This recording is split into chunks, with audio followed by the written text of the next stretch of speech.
Yes, welcome. Sporadic though it may be, it is indeed Biden time. Very excited to be joining you today. So much to talk about. As always, I am Christian Bladt, joined by, of course, Tamra Brown Hey there. and the one, the only, the Twitter nemesis of Minority Leader Mitch McConnell, Scott Moore. How are you, sir? Hey, it's great to be here. Yeah, I'm glad we have Yeah. an occasion to get together. There's a Long lot time to no talk see. about. And Although we I only Mhm. ever see each other during, oh, let's talk about how terrible things are. Let's get yeah, together. Yeah, yeah, exactly. exactly. Well, I I want to talk about the feel good story of the summer, which is Alex Jones's lawyer accidentally sending a digital copy of his phone to the opposition lawyer and being told, "Hey, I have this stuff. Do you want to declare it as privileged or in any way where I shouldn't be able to use it?" And then not writing back. So I feel like this is the kind of lawyer that I would end up with, the one that Alex Jones got. And I mean, as much of a caricature and a cartoon Alex Jones seems like at many times. We've talked a lot about him in the different incarnations of this show. Just him being on the stand and saying, like, well, do you know how I saw those emails? Your lawyer sent them to me, and just that look on his face. And, just when you get to ask a lawyer, do you know what perjury is? And I don't know. Look, there's a lot in the news to not feel good about, and honestly, there's a lot of stories about Alex Jones that don't usually make you feel good. But boy, that was really a good one. I actually, as soon as I read about it, I sent it to our friend Royal Oaks, who's on periodically when legal things came Mhm. up, and he hadn't heard it yet, and he said something that I echoed on Twitter. Couldn't happen to a nicer guy, Alex Jones. That is.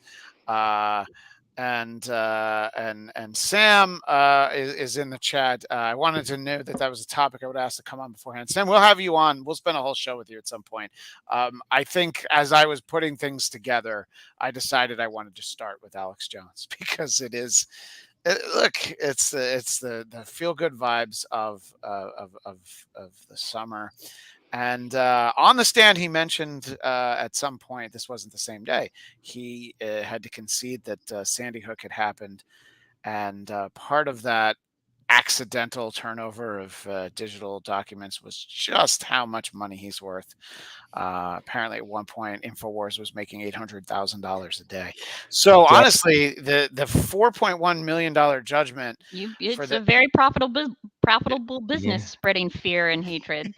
yeah, and I believe he also sells like And food conspiracy bucket. theories, Yeah, I wish I had a good conspiracy theory because right? you know I don't want to get into the same, like, if I could make like $200,000 a You week, wish you that had a good one. You can yeah. come literally. You can manifest it. Pringles cause monkeypox. You just anything. Just No, I go. said Mhm. I said conspiracy theory, not facts, Tamra. So please There we let's go. not It's dilute the done. issue here. But Done and done. so again, so much in the news. We don't. It's not feel good. And then obviously we're sort of making light of it because Alex Jones is just somebody that I don't think that anybody should walk up to him and punch him in the face, but I do see that face, and you go like, that is, that is a very punchable face.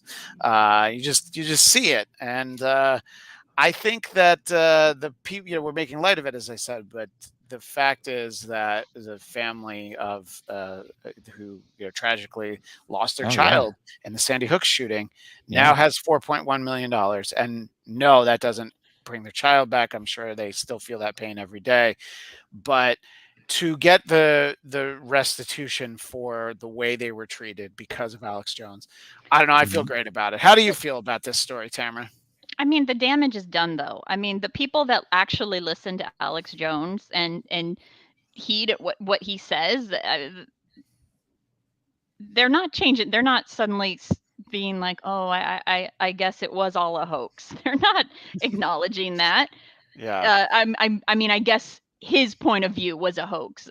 What I'm saying. They're not acknowledging reality. They're not acknowledging truth. They're still going to follow whatever conspiracy theory, whether it's Alex Jones. They're just going to move to a different conspiracy theorist. Yeah. Plus, I think we all know that the global elites and the lizard people are the ones who conspired to make Alex Jones say that. But I'm sure he doesn't believe it. And the lizard people, that's at least, and to be fair, I can't say that I know a whole lot about the lizard people theory, but it seems harmless. That's because you are one. As far as I know, it could be. Maybe I am. Right? That's why you don't realize it. I don't know much about it, so you're not wrong. I saw the show V when I was a kid. I think any of us could be lizard people. I don't know. I haven't seen the two of you in person in like 3 years. I don't know who you are now. You could both be lizard people. But finish your actual thought, Tamra. I was just gonna say, like, lizard people, those type of conspiracy theories, they seem to be somewhat as harmless as a conspiracy theory can be. To take one of the most horrific tragedies that has ever happened in this country, the massacre of small children, and to use that to profit, make multi-million dollars for yourself is, I mean, that's just, it goes beyond evil. And like I said, the people who listen to what this man says, they're not changing their mind, despite, him being forced to admit reality because he was under, penalty of legal ramifications and stuff like that. But the damage is done, and I don't think $4 million is enough. No, I mean, especially knowing how much more he has, I mean, I think if he only had $5 million, like, you don't want to have a judgment where they can't ever actually pay it because they don't have the money. But yeah, he could have certainly afforded more. But yeah, I do agree that in terms of the big picture, yeah, he'll still have the support or whatever. But look, if this discourages people from doing things like, accosting and harassing families who have gone through a tragedy, I think that that's certainly worth it. What do you think as you hear about this, Scott? And do you think there is any precedent to be set by this case? No, I mean, to Tamara's point, I mean, the damage is done. It's kind of like anything else when someone's reputation is muddled in the press, even if it comes out to be that those allegations weren't true, the damage is sort of done, and it's hard to put that, genie back in the bottle. And again, it's disgusting that they would even make these type of claims that with the conspiracy theories about Sandy Hook. I mean, it's gross. And the $4 million is really a drop in the bucket. I know the articles I've read where the parents were still at least happy that something was given, and that they were able to now use this money for a good cause. But Alex Jones, I think, was quoted as saying something about like, oh, look, the jury realized this was kind of in Alex Jones's favor because they cut it down by so much. I think it was 150 million. It was something, nine numbers worth of money. So 150, 200 million, whatever. It was something really big. And then to only be awarded 4 million to Alex Jones, to him, he felt like that was a win by basically saying the jury was agreeing with him. So to Tamara's point, it's like they'll spin it all day long. And that's part of the problem that we have now in society, is that everyone can be in their own little echo chambers that can be smaller and smaller and smaller to really fit whatever it is that your worldview is now, as opposed to what is reality. And that's something that we have lost as a society. When we've talked about this ad nauseum on this program over the years, is that when you had just 3 news stations and you had one local paper, and there was not the ability to have all these little tiny micro views on things, and there was certain agreements across the spectrum of politics and in life, that the sky is blue. There were certain things that we all agreed on, that now anyone can say something different, and there's going to be a group that's going to say, well, the sky's actually pink all the time, or it's whatever. And so that's part of the problem. And so to Tamara's point again, is that it's not going to really change anything. And anybody that supports him and the theory that this is just not true with Sandy Hook is going to say, oh yeah, well, yeah, the jury only gave him 4 million out of 150 million. Well, of course, they agreed with him, and they know this is a conspiracy theory, and Sandy Hook didn't happen. And And that's what's really sad at the end of the day, that no matter what, you're not going to really change it. The damage is done, and people are going to believe what they're going to believe. Yeah, no, I definitely think that there is that extent, but you can certainly uh, feel good for the family that at least they're getting something out of Yeah. this, because I don't know. The same fact of the matter is that if this case had been dismissed and they didn't get any money, I can't say that I would be shocked. I wouldn't either. I mean, Yeah. it's true. It's just such a disgusting thing. Of all conspiracy theories that aren't really damaging, to accuse something with something as terrible as your child being gunned down, and to say that didn't happen, it was just a conspiracy theory, is so gross and disgusting in itself. So that, to me, there's levels. It's like if you're having a conspiracy theory about, Pringles caused monkeypox or whatever, it's not 100% harmless, Keep but you know what I'm repeating that. saying? Yeah, no, Exactly. You say it enough times, I it's want true. that to be But- trending on Twitter. What's by the time we're done. philosophy called that? Like, the more you repeat it, the more that Yeah. people start to believe it. Yeah, it's the big lie concept. It goes back to a political, like, if you say things enough times, and especially if they're so outrageous, that people over time end up believing it's true because it's so outrageous. And if you're going to keep saying it all the time, they're like, well, people are going to be like, well, then it has to be true. And that's sort of the propaganda 101 that the Nazis had used leading up to World War II. I mean, it's Right. that same kind of philosophy. The more you say something, the more it becomes true, the more people are going to start to believe it. And so it's based on the big lie, that whole concept, for sure. But that's more innocent than something like gun violence. And Yeah. that's what I'm saying. There's levels to me, and that's just absolutely disgusting. And I would like to use this as a possible marketing opportunity and an ability to monetize it and say, not only do Pringles cause monkeypox, my understanding is that eating Ruffles prevents monkeypox. So we should all go out and buy some Ruffles. And I'll change that opinion based on somebody who, has some more money. If they want me to say veggie sticks, whoever, just putting it out there. And some other recent news.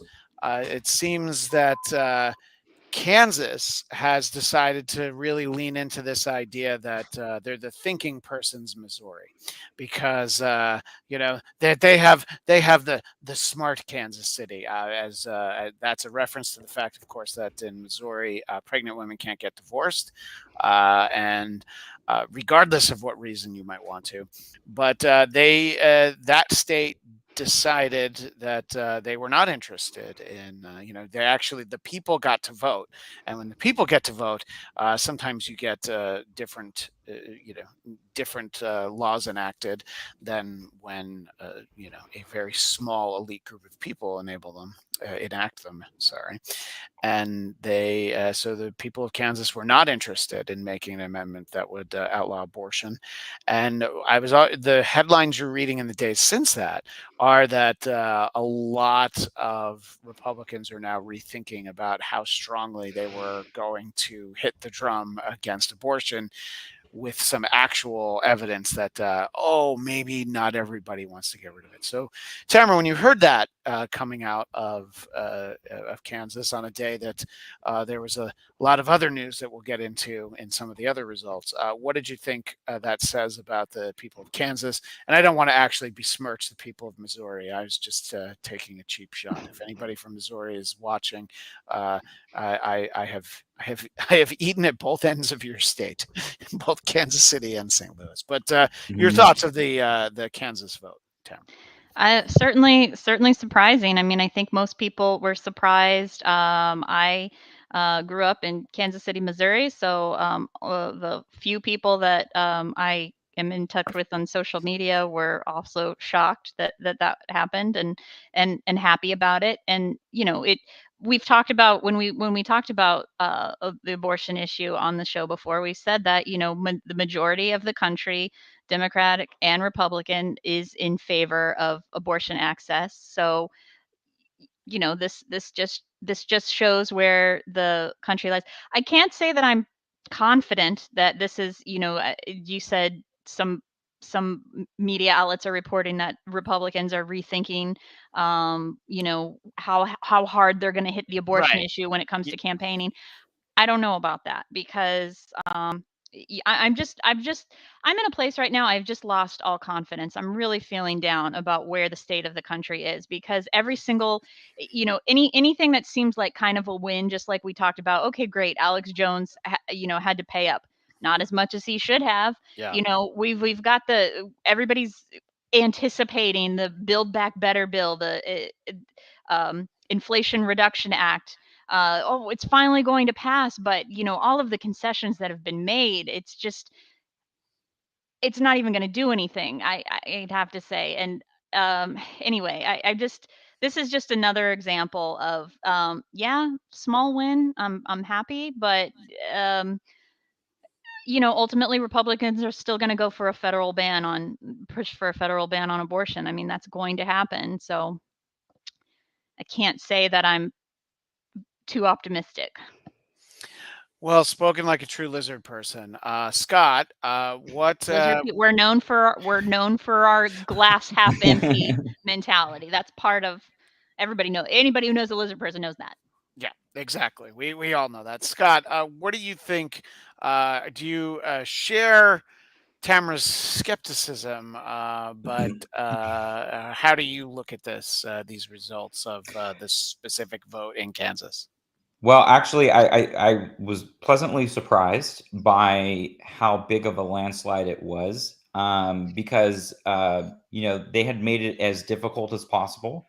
One, putting it on a day where there wasn't much Democratic reason to go out and vote in the primary, because the governor, Laura Kelly, was running for re-election, the current governor, who happens to be a Democrat there, which is an anomaly in itself. And you had to switch it around with the yes and no vote. So they purposely made it very challenging. So the fact that it was basically 60-40 in favor of not making it a constitutional ban was, I think, really a surprise. I thought it would be a lot closer, and in a state that is very Republican. And I think, again, it was sort of that warning shot to Republicans that they have gone too far. And it will, in some states, it will pass, of course, just like in places like California, it would pass to have it as a constitutional protection. And in states like Kentucky, it will likely maybe not pass, and that they should have an abortion ban. They'll vote that in. So it's a warning side for Republicans. But to Tamara's point, they're tenacious and they're going to go in for the long fight. And a lot of times they don't really care by those results. They'll try to put it on the ballot again. I wouldn't be surprised that they'll try to do it again at another time. And they will try to keep doing it until they feel that they can get what they need to. And yes, if there's a solid Republican control at the federal level, I think they'll do whatever they can to make it a federal ban. But this is definitely a warning to the pro-life movement that they went too far and that they need to kind of put the brakes on it and adjust and make those changes to see if they couldn't win, if it was such a landslide loss for them, that they will have to recalibrate. And it is sort of a warning to Republicans for the midterms.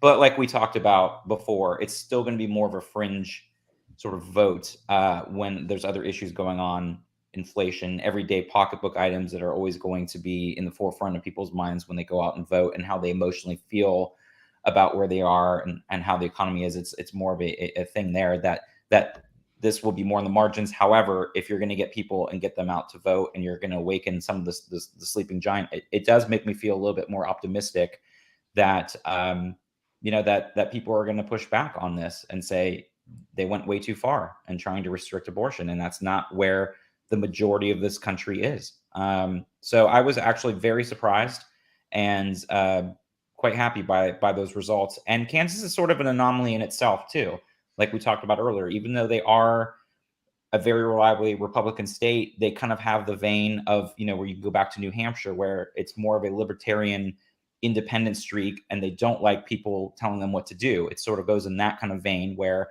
they want to do what they want to do, and the government stays out of it, which, again, ironically used to be a more Republican thing. But of course, Republicans like to be in everyone's business when it feels that it appeals to them or their religious right or their, business dynamics. Then they'll throw themselves in there. But in general, the old school model was stay out of my business, government. And that's sort of the vein that still runs through for a lot of Kansans. And then you get unique situations where you get a Democratic governor. So even if they were to have passed the abortion ban in the Constitution there, and they were able to reelect Laura Kelly, although it's looking pretty close in the fall. She would obviously veto that too. So it's not going to happen right away in Kansas, but it definitely is a wake up call for Republicans and the pro-life movement in general. I think for them to recalibrate, but they're tenacious and they will come back. Good to see our pal Storage Yard Resident for a show that airs sporadically at different times, including last minute time change this morning. So he always finds us. So thank you, Storage Yard Resident. And in honor of Storage Yard Resident, we will transition to speaking about the fact that former President Trump has been doing a victory lap, a little bit more of a victory like toddle. We've all seen him walk down a ramp. But at the same time, he endorsed 8 candidates in primaries, and they all won. I don't want to immediately rain on your parade, Storage Yard Resident, but I was reading that in many cases, Democrats and activists may have helped prop up some of these candidates because they're easier to beat in the general election. We don't have to break down each of them, but do you feel that there's some truth of that, or does the former president have more power than perhaps some of us might think on a day-to-day basis? More influence, not power so much. Scott. I think it's sort of a mix. I think the power that sort of propelled Trump, that sort of Trumpism, even though it's not really him and it started before him. Again, there is that part of the Republican base that is going to appeal to similar candidates. So yes, there is still some of that in there for sure. And not to say he doesn't have power and influence with that core group. He absolutely does. But it's still a mixed bag when you think about it. When you look back to the Georgia results, you look at the states of Arizona and Georgia. Yes, of course, they're very different with their makeup of their population, but they're similar in the sense that they're battleground states that are kind of right down the middle here. You have one big city like Phoenix, well, secondarily like Tucson, but you have one big city, Phoenix. You have one big city in Atlanta and Georgia that really ramp up that Democratic vote. They're big metropolitans, very suburban. They have that kind of new Democratic coalition there, and they really outswamp the rest of the population of the rural parts of the states in both Arizona and Georgia. They both have moderate, to some degree, Republican governors, but they both also went to President Biden, and they both elected 2 Democratic senators by pretty small margins. So it's a very fascinating look at both of those states. But you see, on the one hand, Georgia clearly went against any of the Trump candidates in the primary, whereas Arizona tend to lean more to those Trump candidates because you do have a vein of that maverick streak, which kind of goes back to Arizona with John McCain, where you have a core group of voters that are going to be a little bit more kind of extreme in their thoughts. And so they kind of went more for those Trump aligned candidates, but not saying that he himself would still have as much of a draw. That's up for debate. And I don't know if, he would necessarily pull off a win again in the statewide in 2024. But I think specifically mean Arizona? You don't think? Yeah, in Arizona. Yeah. Okay. Yeah. Exactly. Because I think, again, it's that maverick streak, and those aligned candidates tended to speak to the base of the Republican voters there in Arizona. And in Georgia, the voters there were happier with the candidates they already had, where it comes to Secretary of State and Brian Kemp, the governor, that they were happier with that. And, Perdue had already lost his race for re-election in Senate in January. And so he was already sort of a wounded candidate to run for governor. So it was sort of there are different political calculations there, but in general, they're very similar in their makeup with, politically how they're set up. And they're both trending more Democratic in the general election going forward. So it will be interesting to see how this plays out, especially having Kari Lake in Arizona now as the gubernatorial nominee, because kind of like Florida, other states, and Georgia for that matter, you're still going to tend to be Republican at the state level. But is she going to be enough of a now hindrance for the independents and for Democrats in Arizona that are becoming more of the population, that actually the Republicans lose the governorship there now? So I'll be curious to see how that shakes out now, since Doug Ducey had gone for her moderate opponent in the primary. So it'll be interesting to see how that kind of shakes out now. Well, I'm the glad fall. you mentioned Carrie Lake, because Tamra, that's who I was going to reference. On election day, early in the day, the results were not favoring her. So she beat the very familiar drum about election fraud, and clearly there's problems. And then it went in her direction. So she got really quiet. So, I mean, I think that seems to be where we're at. That just like anybody who really pushed the big lie in states that they said that President Trump won and the votes magically switched to Biden, that again, there were no problems with the down ticket votes on any of those ballots. It was just the vote for president where there were problems. So this just seems to be the perpetuation, Tamara, of this idea that there's voter fraud. Elections are broken unless we win. Those ones are clearly the fixed ones. That seems to be where we're at right now, right, Tamara? And I think these primaries, the really concerning thing is, Scott, which states is it that the Secretary of States, that the people, the nominees that won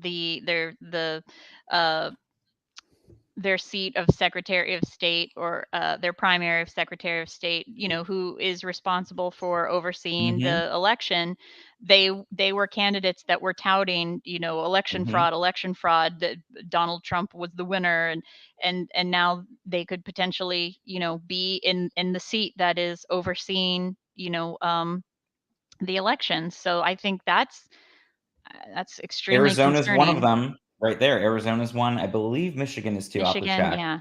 But Arizona for sure, that was part of the slate of candidates that were sort of on that Trumpian side that became the nominee as well. So yeah. So and we had talked about how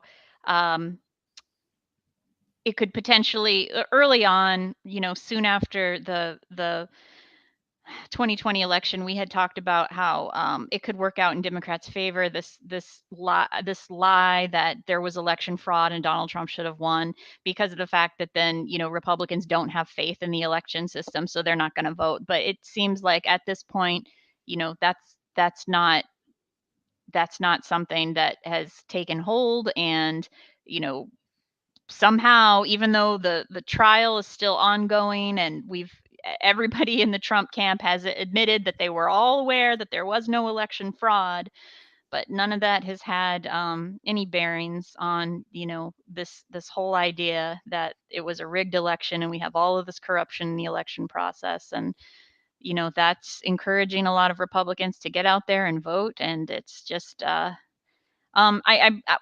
which states is it that the governor is a lizard person? Follow up on that. Pennsylvania, the Republican, the gubernatorial Republican candidate for Pennsylvania is also one that believes in the conspiracy theories, and in Pennsylvania, the governor is the one that signs off on the slate of electors. So yeah, that's another one that's a little bit scary if he were to win. Democracy is just imploding on itself. I mean, this is part of the reason that I've been feeling so down lately, is that it just seems that it's democracy is imploding. Everybody's unhappy, and it's like the only way is we need major reform of our government structure. Things like just reconstructing the Supreme Court, the makeup of the Supreme Court, getting rid of the filibuster, all of these things, moving away from a two-party system and things like that, it's getting rid of the Electoral College. Like, these things aren't happening, definitely not anytime soon. And it's just depressing. Yeah. And in response to your question, Tamra, which states are run by lizard people? Of course, the answer is all of them. But I know that you were talking more specifically, a little bit more micro than that. Let's talk about Nancy Pelosi's excellent adventure, deciding that this is a good time to go visit Taiwan. And she's not it's been a long time, but she's not the first U.S. official who's visited Taiwan. And then there's just the sort of the reaction among the Chinese is a lot of like, well, if you're going to have somebody over, it's almost like a child of divorced children trying to disrupt a date going on in the house and making a lot of noise, throwing missiles. And poor Japan, they're like, what are we doing? Why are missiles coming anywhere near us? And I think that it's interesting how much they hate the fact, but I guess once Pelosi was going, Scott, I don't think there was like, oh, China doesn't want me to. I guess we shouldn't.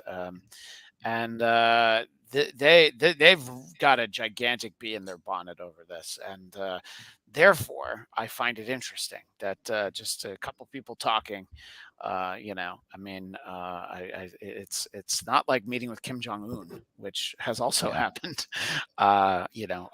Our greatest ambassador, Dennis Rodman, did that before President Trump did. But in terms of this little adventure to Taiwan, what kind of repercussions do you think there'll be? Is China gonna just stop banging pots and pans while people are trying to talk, basically, or do you think that there's a long-term fallout from this? Well, real quick, I wanted to button up the Kansas vote because I Sure. had one other point, and I wanted to say, part of the thing that also fascinated me with the results, the 60-40 of keeping abortion as a right in Kansas, is kind of like when we talked about when we went back to Obamacare, when Republicans were in power and they kept saying they were going to veto Obamacare, and they did it, and when Obama was president and they knew he was going to veto it, but they never really had to come up with a backup plan. It's sort of like the fact that when abortion was legal, a lot of people that were against abortion could sit back and say, well, in theory, I don't really like it and I would vote against it. But then when the tables turned and they actually had it became reality that abortion could become illegal and it was real, then a lot of those same folks that thought like, oh, maybe I want it to be illegal, because right now it is legal, were like, oh no, I don't want that right taken away. So it's kind of a fascinating turn. And you see that a lot of times in politics in general, where it's like, if they know they're not going to get it, they want it, but then when it actually becomes reality, they're like, "Oh, wait a minute, maybe I really don't want this now that it's could happen." And so I think there was a lot of those voters, and a lot of moderate Republican women were going to the polls thinking like, "No, actually, now that it's no longer a theory, it's now real. I don't want it taken away." Well, right. Well, because like you said, because Kansas is more, even though it is heavily Republican, but because it is more of a libertarian, we want government out of our lives, they probably realize that even though they may be pro-life, they realize that this is affecting their right to privacy, and that's something that they care about. Yeah, so it's just a fascinating theory, but again, it kind of goes back to what happened with the Republicans in Congress when Obama was president, to try to veto Obamacare 50-something times or to overturn it, knowing that the president would veto it. They never had a backup plan, which they never did. So that to me is a very fascinating theory, and I'll see if if that plays out in the fall with Michigan and Kentucky as well. But going to the Taiwan thing, I think it's a really interesting thing. It's sort of the fact of Republicans that don't like Trump and kind of are in with Democrats. It's kind of the same thing right now. You see a lot of Republicans actually supporting Nancy Pelosi going to Taiwan, and a lot of Democrats are like, no, we don't. We wish she wasn't going. So it's a really interesting thing to see Republicans supporting her. And in fact, I've read a lot of Republicans that have praised her over the last couple of weeks, saying like she's always been a strong proponent of human rights. It's just a really weird like alternate reality. But I think it was sort of, she was in a place there where she had to, at that point. And I do kind of agree with her going, in the sense that if she didn't go, then it makes the US look very weak to say, okay, we're going to bow down to China here, even though, the one China policy is so, and we've talked about this too, where China ends up infiltrating into business. When you go on an international airline, Delta, American, all the big airlines, when you go over to Asia, they don't list Taiwan on the map when you're seeing the map of the flight as a separate country. It's just part of China. Like, they acquiesce to China in such specific things like that. And obviously we do that for money as well, because we want to have the access to China, because that's a huge market. Same thing with entertainment. We, bow down to China for all their things that they need. Was it John Cena that did that whole apology in Mandarin a while ago? So it's like, when it comes to business, the US is very much bowing down to China because it's a huge market, and we get that it's money at the end of the day. I'm not saying it's right or wrong, but that's just the facts. But for us to be able to stand up, I think it was an important thing for her to do. I find it's a different time though, because China does have a stronger military, and the fear is that with the U.S. so weighed down with other things, with the war in Ukraine and other areas, that they're just not going to have the ability to respond. And China is a major threat. They have a huge army. So they could really do a lot. But again, China has to think of the bigger term implications, because they have an economy and they have things that they need to protect too. So is it worth them going in and trying to take over Taiwan? And you can also see it's a lot more difficult for a country, even though they're so close, to overtake an island, because there is the land separation. I mean, that's why the UK really, it was hard for the Germans to take over the UK in World War II, even though it was just that thin little bit of land, water in between. You still had to go across water to be able to go in and attack it. So it's a lot harder to go in and take over something when there's the water separation there. So it's more of a logistical challenge. And will they actually do it? I don't think so. Will they continue to have the saber rattling? Absolutely, because they're going to continue to claim that it's their country. But I think it was right for Nancy Pelosi. The last time we had someone as high level, it was Newt Gingrich, actually, in the same role, Speaker of the House in 1997. That went when Bill Clinton was in office. And then before then, the last time a president has been there was, you have to go back to Dwight Eisenhower in 1960. Wow. Before you actually had a president that went to Taiwan. So it's been a very long time. It's been more than a generation that someone this high level has gone to Taiwan. Yeah. So I think it was important for her to do that, and to show that the U.S. is not going to back down to China's demands. But, there is the threat that they could escalate, and we could be drawn into a very scary type of situation. But I think China has to outweigh it, and seeing how the Ukraine operation has gone, they may be thinking twice about doing that right now and just keeping the fear there.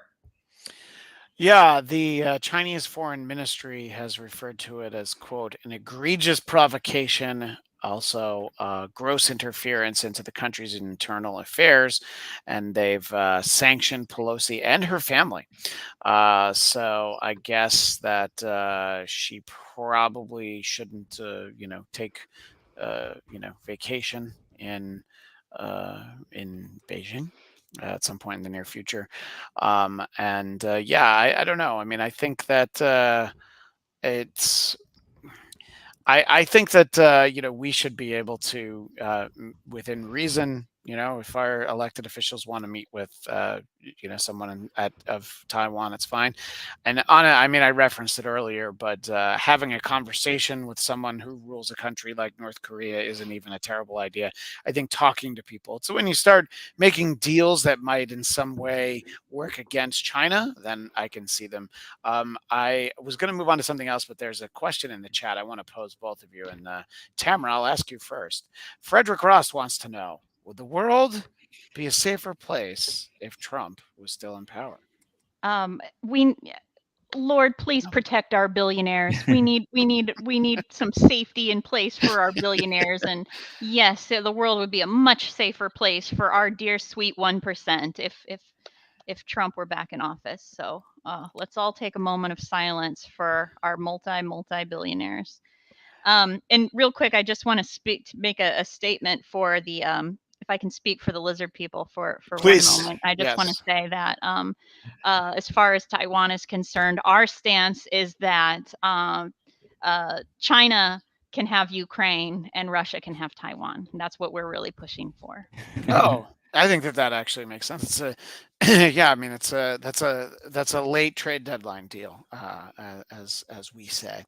What do you think, Scott? And also, we want to. I'm sorry. Well, just go, and then I'm jumping all around here. But no, then once we protect our sweet billionaires with Sir Trump back in office, we're also going to push all of the poor people, and by poor people, I mean anyone who makes under $500,000 a year. We're just going to shove them all into the ocean. And that's it. I mean, the world will be much safer. This is the most sense that I've heard anybody speak in a long time. And Storage Yard Resident does have an answer to the question. Yes, the world would be a safer place if Trump was still in power. Not a shock, but right. Your thoughts, Scott, and then I'll weigh in after Scott answers. I would respectfully disagree with storage yard residents, but of course I'm not surprised. But no, I don't think so. I think, you know, one of the successes, even though it's sort of a quiet success, is the way that Biden went back with the traditional mobilization of NATO and getting NATO to support backing up Ukraine. I just don't think that it would have happened the same way with Trump. In fact, it could have been the opposite. He'd be helping Russia out with Ukraine. No, but seriously, I really don't think he would have been able to get that, because Biden comes from the old school of NATO being an important ally to protect Western Europe, and we got everybody in line to be able to protect Ukraine, and relatively behind the scenes, relatively quickly. And I think that is very important. And I also, again, would agree that in Asia it'd be the same thing. He would be very tough on China, but he could possibly have gotten us into another war with saber rattling on our side. And I don't know, you know, not meaning to, but be very provocative in trying to rile up China, do something, you know, that could be dangerous and reckless. So I hesitate to think that the world would be safer. I think it would be more chaotic in the sense that a lot of people, a lot of countries just wouldn't know where we stand on certain things. Where, you know, we're taking the slower and steadier approach with a more traditional sort of government and state departments and military and a presidency that's going to go on the older model of the post-World War II order that has kept our peace in general. There's definitely exceptions, as we all know, but in general, one of the longest running peace times on the planet in the post-World War II setup. Again, exceptions, Korea and Vietnam and other areas and things that we've gotten ourselves into. And let's also be honest, I mean, the entire Afghanistan pullout was started under Trump.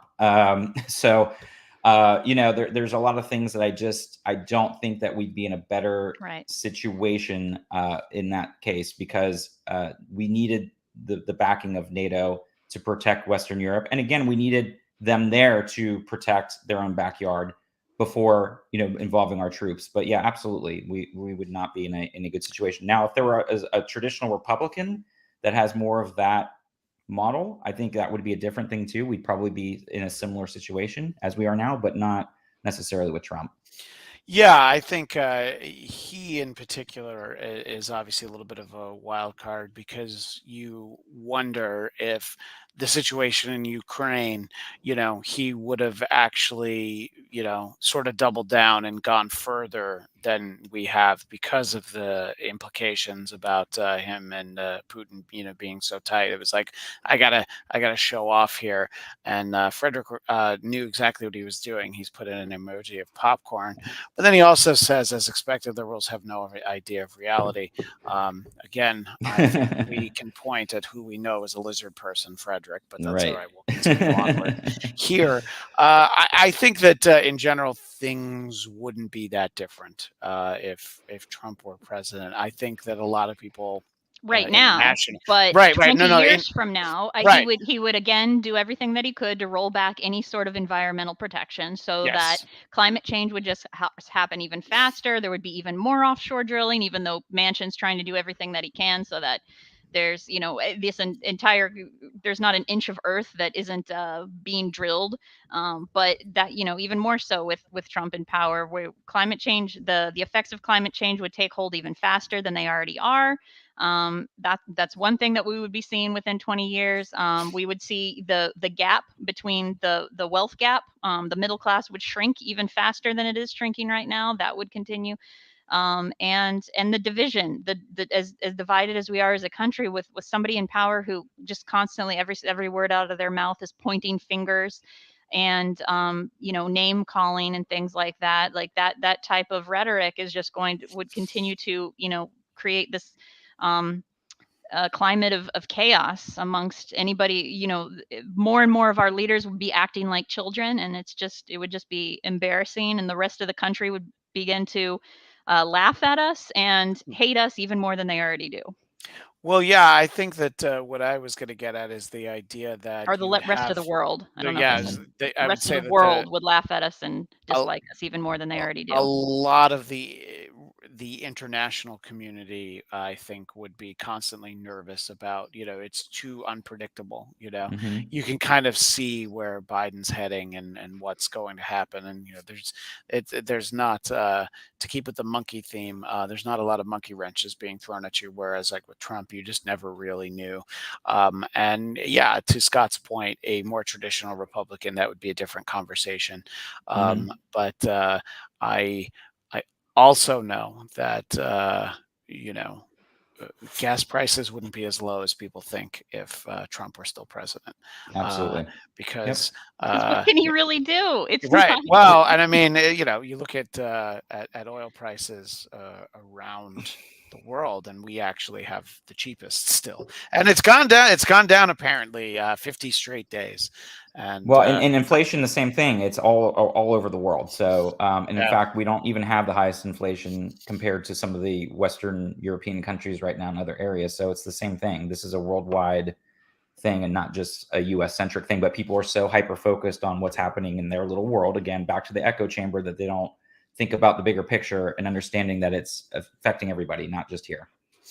And Tamara, I was glad you mentioned Joe Manchin, because I wanted to finish on sort of, you've seen Joe Manchin in recent days come around. You was reading about Kristen Sinema also coming around this week. I wanted to ask you first, Scott, what's the timing why all of a sudden they're both like, okay, yeah, we'll cooperate with our party and try and pass some legislation? Because I don't feel like that the legislation's changed so much that now, I'm like, what is it about right now? Is it because it's the summer and everybody's hot and not paying attention? What do you think, just sort of from a strategic, basically, why now? Well, and I've been fascinated by that too. I was kind of like, what did they do Yeah. to really motivate them at the 11th hour here before the congressional recess? And you're right, the bill wasn't substantially changed. I mean, there were a few things that were put in there for them individually, for West Virginia in particular, and the couple of things, the little minor things that Kirsten Sinema wanted as well, were put in there, but. It was very fascinating to me too, and I don't know what the degree was and why they felt they were going to jump on board here at the end without having to need Republican support. If it was because they're going to go on recess and know that they're going to come back, and now we're going to be in the sprint for the midterms, and they wanted something to show for it to some degree of being like, look, I didn't kowtow to the Democrats. They had to kowtow to me. I'm still the centrist kind of person that you all have known all along, but still knowing that they're going to be helping out their constituents. But it was very fascinating. I'm like, wow, that was kind of crazy, the turnabout, especially with Joe Manchin, because the bill wasn't that substantially different. And I remember the other thing he was mentioning about inflation, and then one of the days he sent something, and the inflation report hadn't even come out yet. So he was like, oh, inflation is looking better. It was sort of like a weird thing that I was like, okay. I mean, correct me if I'm wrong, but what the change was that they both finally got what they had been championing for. The carried interest loophole that Kristen Sinema had been, trying to protect is protected. And Right. and is now protected when Democrats had been pushing back against it, but they went ahead and protected it. So now she's happy. And Manchin's got his 300 million acres of offshore drilling and however many million acres of land drilling that he had been pushing for is now protected, is now approved. Yeah, So exactly. they both got what the two things that they were finally holding out for, and so that's why. No, but it's still fascinating that it in the big picture of how they quickly switch sides, and there was a whole thing about how our government set up, and it's giving so much power to one individual like Joe Manchin. The joke is they've been calling him Mr. President because he's had an outsized influence, which we talked about last year when we saw that both of those Democratic races were going to be won in Georgia to flip the Senate to the Democrats, and realizing that one person.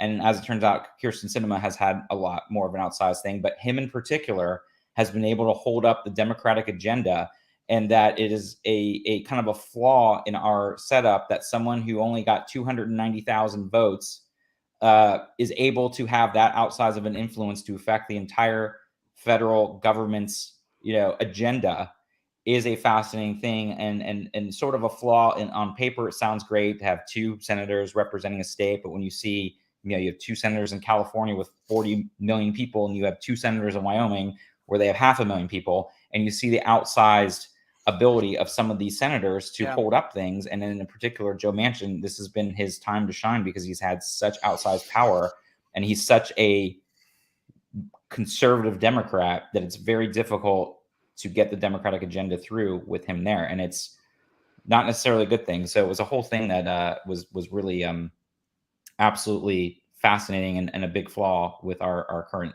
setup of governance. Well, as they always say, as goes West Virginia, so goes the world. So obviously they are the trendsetters. And oddly enough, the one state that doesn't have a lizard person, but they have a squid person. But that's a conversation for another time. Squid, the very oily. I don't know if you were winking at that in particular, but yes, a very maybe oily I was. squid person. Yep. Well, thank you both for having some time, and we appreciate everyone in the chat. We will vow to try and do another show before the summer's over. And I like being able to get together and talk about these things. If we get together really soon, it means something really bad happened. So let's hope that it's a few weeks. But in the meantime, Tamra, where can people keep in touch with you? You can find me on Instagram and TikTok at Hey Tamra. And Scott, I know that Mitch McConnell's wondering why. Yes, where I've been so long. Yeah. I did a bit, but there you can find me at SMan80. That's SMan80 on Twitter. And you can find me on Twitter and Instagram at ChristianDMZ. Please subscribe to the Blackcast YouTube channel. That is the way that you, like Storage Yard resident, will always know when the show is live. And speaking of the Blackcast, we're about to celebrate our 500th episode. Date to be determined, but guest already announced. I'll be speaking with the great Dana Carvey. Very excited about that. Ooh, so cool. Stay tuned. Follow me on Twitter and Instagram at ChristianDMZ. I will make sure you can see that and hear that as soon as you are able. But in the meantime, we'll have episode 499 where we talk about Star Trek. So, it's a little bit more like par for the course. In any case, thanks to everyone, and we will see you soon. Please stay in touch with us, and we'll see you next time. Bye.